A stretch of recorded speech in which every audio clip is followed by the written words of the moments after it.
Video ini saya rekam pada pukul 9.05 malam. Jadi selamat malam untuk semuanya yang sedang menonton video ini.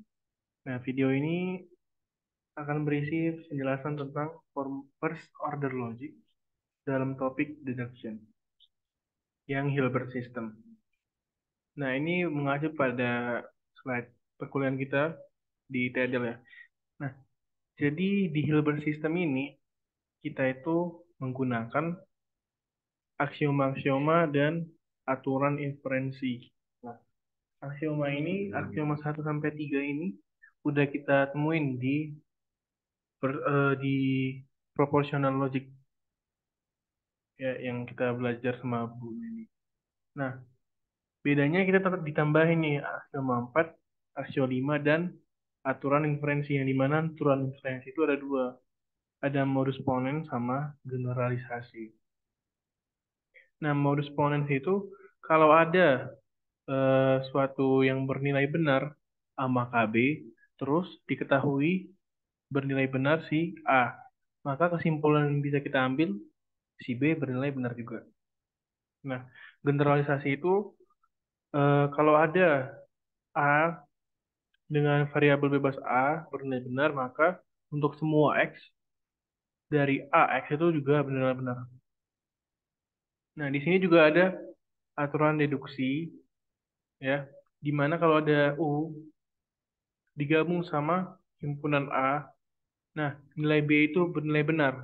Nah, maka si A-nya itu bisa kita pindahin sebelah kanan. Itu jadi A maka B. Nah, itu konsepnya aja. Misalnya ini kita disuruh untuk membuktikan teorema ini. Nah, kalau dalam Hilbert itu tahap awalnya itu kita itu bisa berangkat dari aksioma atau asumsi. Nah, ini kalau mau pakai aksioma kita lihat aja yang mirip dia. Di sini kan ada A, dari A, ada X, AX. Kita lihat nih, dari aksioma 1 sampai 5, ternyata aksioma 4 ini agak mirip ya. Ya. Nah, fungsinya ini, si AX ini, boleh fungsi apapun. Kita sesuaikan sama fungsi yang mau kita ambil. Nah, kebetulan dia sama kan, AX. Jadi yaudah, berarti tahap pertama kita pakai aksioma 4. Yang dimana dia bernilai benar, semua X, AX, maka A, A. Oke. Nah, kita mau membuktikan ini kan, nilai AA itu kan sebelah kiri. Nah, sedangkan ini kan sebelah kanan. Nah, ini bisa kita modifikasi. Dalam proportional logic kan, kalau P maka Q itu akan ekivalen sama tidak Q maka tidak P. Nah, ini bisa kita buktikan bisa dengan logika ataupun pakai tabel kebenaran. Nah, berarti ini kan artinya tidak AA maka tidak semua AX. Oke. Oke, kita hapus. Nah, karena kita pakai konsep dari proportional logic, kita pakai ini jadi proportional deduction dari si tahap pertama. Oke. Nah, kita lihat. Kita mau di sini AA, sedangkan ini kan negasi AA.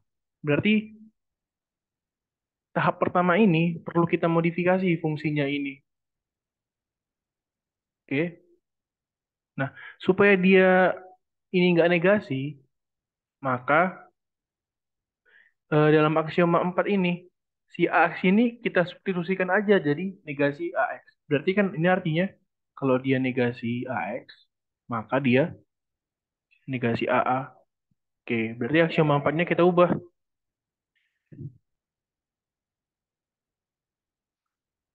Aksioma 4-nya itu em, ada, ada untuk semua X negasi AX, maka eh, negasi dari AA. Nah, pakai yang tadi. prinsip yang tadi itu ya, jika P maka Q, maka dia tidak Q, maka tidak P. Itu namanya kontraposisi. Ini buat aja kontraposisi. Berarti kan negasi dari negasi AA. Nah, negasi ketemu negasi ya dia A. Maka negasi P. Negasi P itu negasi ini. Nah, lihat dari sini. Ini itu bisa kita pakai aturan apa ya? Pokoknya adalah aturan yang bilang kalau negasi dari for all x, px itu bakal sama dengan ada x negasi px. Gitu juga sebaliknya. Jadi kalau ada negasi ex, px, maka dia sama dengan for all x negasi px. Nah, ini berarti kan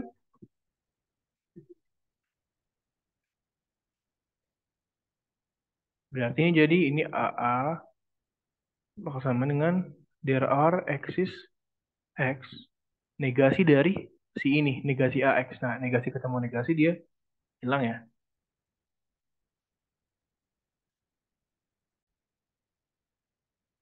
Nah, ini namanya apa? Aturan apa yang bisa direview aja sendiri.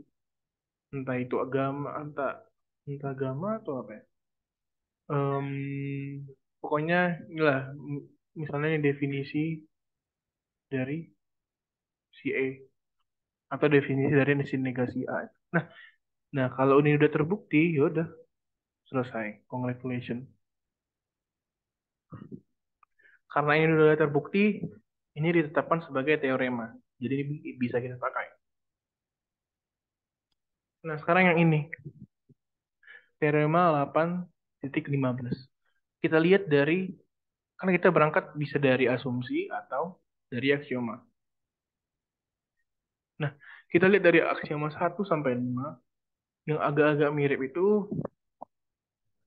aksioma 4 lagi. Oke, berarti kita berangkat dari aksioma 4. Di mana aksioma 4 itu bunyinya semua x AX, maka dia AA.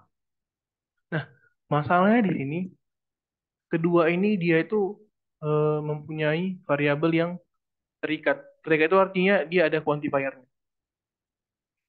Oke. Sedangkan ini ada dia variabel bebas. AAA gitu. Nah, jadi intinya kita menghilangkan si AA ini kan pada akhirnya kalau kita pakai aksioma 4. Nah, kita bisa manfaatkan modus ponen. Yang dimana kalau ada P maka Q, kalau dia ada P, simpulannya dia adalah Q. Nah, yang kita mau hilangkan adalah si AA. Lihat, ini kan berarti yang hilang si P kan? Nah, berarti kita harus buat em, si P ini bernilai benar. Oke. Nah, berarti benar. Kita harus buat asumsi dulu.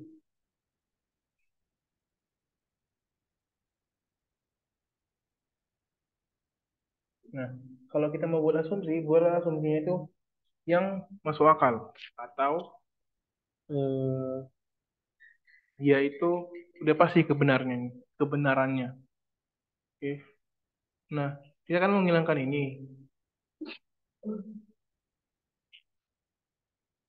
Berarti kita buat dulu asumsi menggunakan yang ini.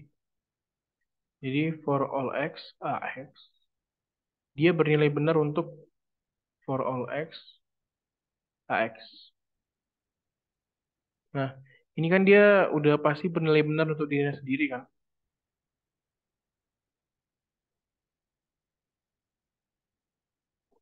Oke, lihat kalau bedanya ini sama yang ini.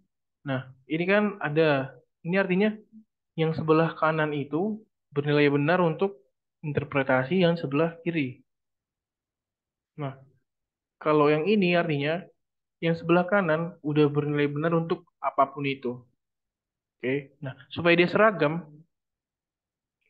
ini kan artinya dia benar untuk interpretasi apapun. Jadi kalau kita mau buat di sini gini, Bisa dong ya? Bisa. Oke. Nah, ini aksioma 4 ya. Oke. Lihat aturan yang si ini. Deduction rule.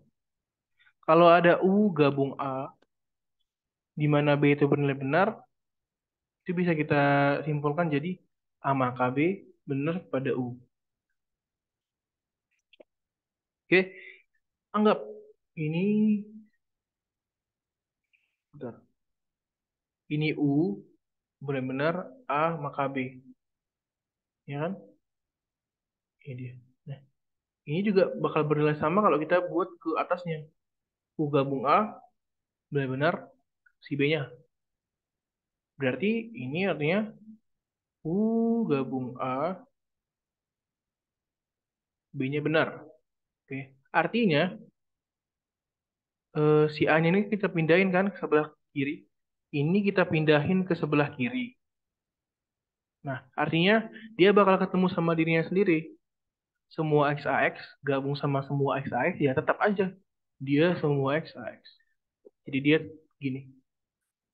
Aksioma empatnya bisa kita sederhanakan jadi seperti ini. Ntar kita hapus ya.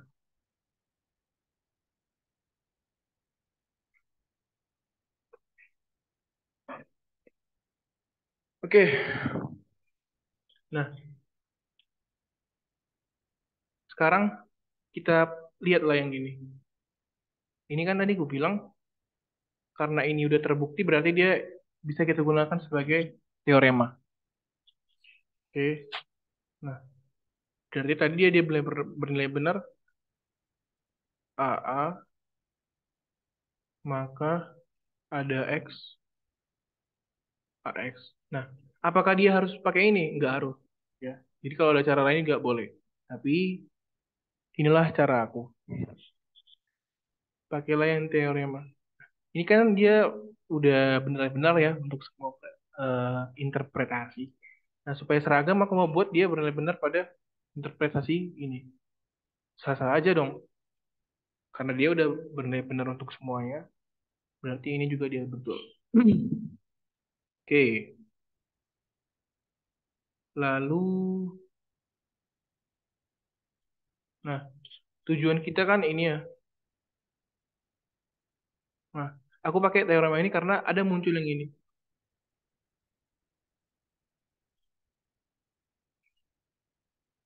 Oke. Nah, berarti sekarang kita mau buat ini.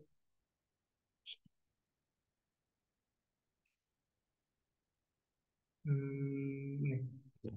Ini urutan pertama, urutan kedua, urutan ketiga, urutan keempat. Coba kita lihat yang ini. Urutan ketiga sama urutan ke satu. Ada kemiripan, ya kan? Iya. Ingat tadi modus ponens. Kalau ada A maka B, terus dari ketahui B, kesimpulannya A benar.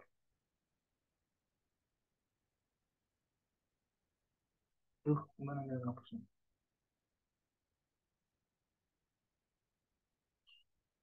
Nah, seperti itulah. Nah, ini kan artinya A, maka si B. Terus, dalam persamaan ke satu, kita diketahui si A. Kesimpulannya, si B benar. Berarti ini benar, B-nya adalah ini. Sudah, sekarang yang ini tinggal kita pakai definisi deduction. Ya enggak? Kalau ada A, kita gabung sama B, apa ya? Coba, coba, coba. Ini dia. Kalau ada U, gabung sama A. Kalau ada U gabung sama A, si B-nya itu benar, si A-nya itu bisa kita pindahin. Jadi A maka B, ini U-nya sendiri. Ini sama juga. Ini kan misalnya ini adalah A, ini adalah ini U, ini adalah A. Nah, si U ini kan sendiri. seakan-akan dia sendiri. Namun ini bisanya kita buat U gabung sama himpunan kosong. Ya enggak? Dia bernilai benar untuk si A. Nah, ini si U-nya bisa kita pindahin. Yang kosongnya tetap. Berarti U-nya yang kita pindahin itu jadi U maka A. Nah, karena ini kosong berarti dia benar-benar. Ini U maka A. Lihat, berarti ini jadi for all X AX, maka dari X X AX. Nah, kita lihat dia udah sama sama teoremanya, terbukti ya. Oke. Apakah dia harus pakai teorema itu? Gak harus. Jadi dari cara ini kita cari dulu teoremanya juga bisa. Tapi itu bakal repot. Wah, gimana?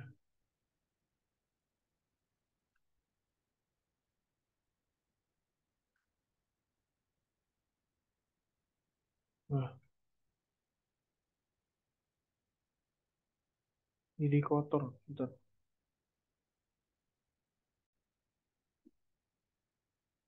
Udah. Oke, sekarang kita mau membuktikan teorema ini. Oke, lagi-lagi yang mirip adalah aksioma 4. Di mana aksioma 4 itu, ya, semua X, X, maka AA. Nah, kembali lagi permasalahannya, ini juga harus harus hilang. Oke, bentar. Oke, jadi kita harus buat sesuatu yang bisa buat ini hilang. Kita ambil asumsi.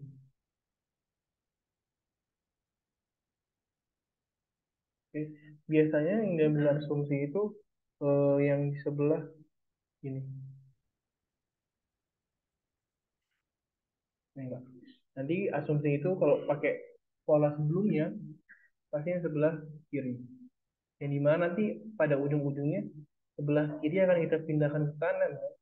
Kalau ada A maka B, maka dia ada A maka B.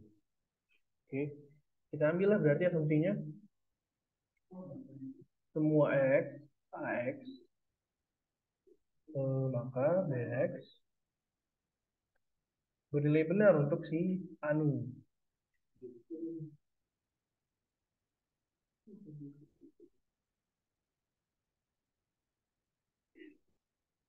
Ya, iya, betul.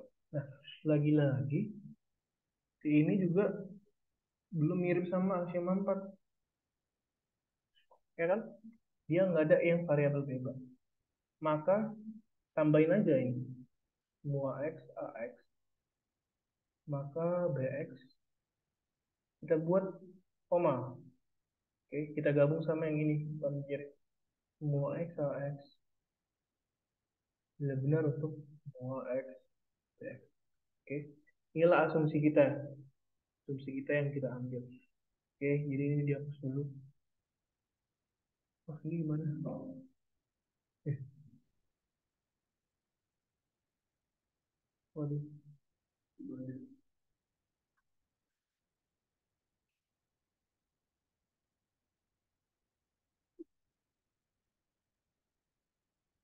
Eraser, kok nggak bisa eraser?